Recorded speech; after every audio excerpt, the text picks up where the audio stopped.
Here we will discuss, because on messages we were not clear and not understand each other.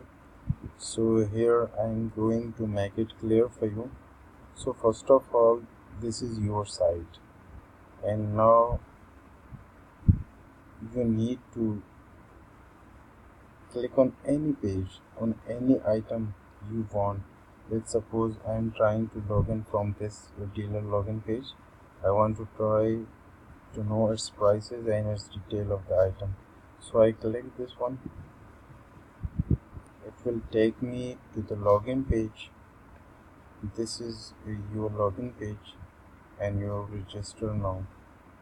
So I will try to log in first, and this is the item ID, the node ID, which is actually 775. So it will take me to the detail page.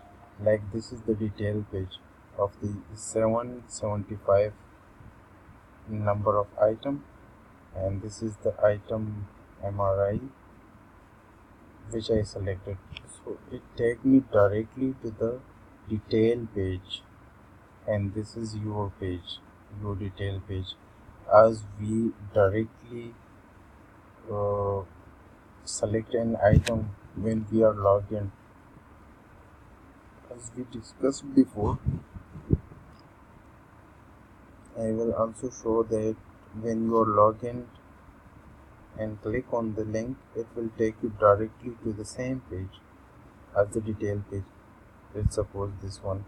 I will click on this,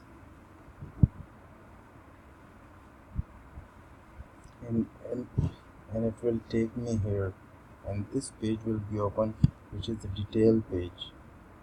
So now I think it will be clear for you, because it's working with me but not working with you. It's another issue, but the same as from the logout and from the login. The difference is, which I was trying to understand you, is the same, that it worked with me but not working with you. Again, this is when I am logged out from your side, it will show me the dealer login page, and when I click this, it will take me directly again to the login page. Like this is, it take me here, and when I am logged in again, it will take me directly to the detail page, where the detail of the item is present, and the also the contact button will be displayed. This is your detail page. Look, again it take me here and show me the detail of the selected item which I select from the click. So hope so you will understand, and which I want to clear for you. Hope so it will be clear for you. Now if there's anything else or some other issues, then you will discuss with me. Thanks a lot.